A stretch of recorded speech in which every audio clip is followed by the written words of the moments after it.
സഹജീവികളെ സംബന്ധിച്ചിടത്തോളം തല ചായ്ക്കാനൊരു ഇടമുണ്ടാവുക എന്നുള്ളത് വളരെ സന്തോഷം, അവരുടെ സ്വപ്നവും അതിൻ്റെ സാക്ഷാത്കാരത്തിനുള്ള ഒരു തറയിടൽ കർമ്മമാണ് ഇവിടെ നടന്നു പോരുന്നത്. നമ്മുടെ സിഎസ്കോന്റെ അഭയം പദ്ധതിയിൽ 20ാമത്തെ തറയാണ് ഇന്ന് ഇട്ടിരിക്കുന്നത്.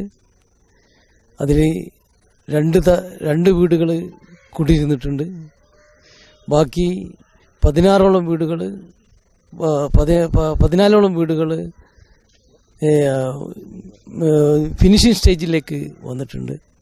ഒരു വ്യക്തിയുടെ ഒരു സ്വകാര്യ അഹങ്കാരമായിരിക്കും ഒരാളുടെ വീട് എന്ന് പറഞ്ഞാൽ. ആ വീട് കുടുംബത്തിന് കൊടുക്കുന്ന ഒരു സെക്യൂരിറ്റിയാണ്, ഒരു ഹോപ്പാണ്, ഒരു കോൺഫിഡൻ്റാണ്.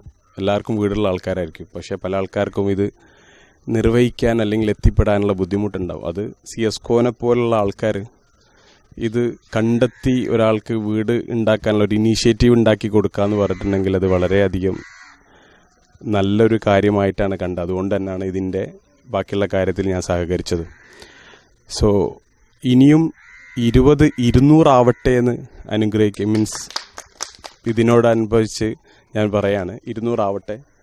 അതിന് വേണ്ട ഒരു 5 വീടും കൂടെ എൻ്റെ സുഹൃത്ത് വലയത്തിൽ നിന്ന് ഞാൻ നിങ്ങൾക്ക് എടുത്തു തരുന്നുള്ളതും ഇതിനാൽ പറഞ്ഞുകൊണ്ട്, ഇതുപോലെ ഇപ്പം ഇവിടെ സ്വാഗത പ്രസംഗത്തിലും മറ്റൊക്കെ പറഞ്ഞതുപോലെ തന്നെ ഒരു വ്യക്തിയുടെ സ്വപ്നമാണ് ഒരു വീടെന്ന യാഥാർത്ഥ്യം നമ്മൾ മനസ്സിലാക്കിക്കൊണ്ട് ഇതിന് മുന്നിട്ടിറങ്ങി ഇതിൻ്റെ പ്രവർത്തനങ്ങൾക്ക് വലിയൊരു മുന്നേറ്റം കാഴ്ചവെക്കാൻ കഴിഞ്ഞ സിഎസ്കോയെ ഈ അവസരത്തിൽ ഞാൻ അഭിനന്ദിക്കുകയാണ്.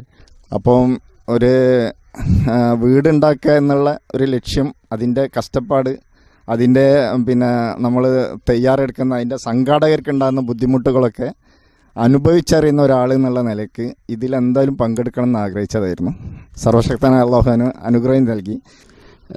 നമ്മൾ സിഎസ്കോ ഇങ്ങനെ ഈ വീടുകളും തറ കൊടുക്കുന്നത് തന്നെ നമ്മൾ അത്ര സൂക്ഷ്മ പരിശോധന നടത്തി അവർക്ക് വീട് വേഗം തയ്യാറാനുള്ള ലൈഫ് പദ്ധതിയോ അല്ലെങ്കിൽ വേറെ പ്രാദേശിക കമ്മിറ്റികളിൽ നിന്നോ സഹായം കിട്ടുന്ന നോക്കി മാത്രമേ അത് കൊടുക്കുന്നുള്ളൂ. ഒരുപാട് അപേക്ഷകൾ ഇനിയും പെൻഡിങ്ങിലുണ്ട്. അപ്പോൾ അതിൻ്റെ ഏറ്റവും സ്ക്രൂട്ടനൈസ് ചെയ്ത് ഏറ്റവും അർഹതപ്പെട്ട വ്യക്തികൾക്ക് മാത്രമാണ് നമ്മൾ ഇതിൻ്റെ വീടിൻ്റെ തറയിട്ട് കൊടുക്കുന്നത്.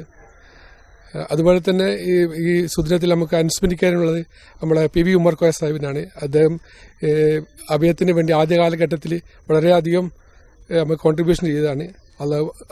അദ്ദേഹം അള്ളാഹുവിനെ വിളിക്ക് ഉത്തരം ചെയ്ത് പരലോകത്ത് മഗ്ഫിറത്തും മർഹമത്തും അള്ളാഹു പ്രദാനം ചെയ്യട്ടെ.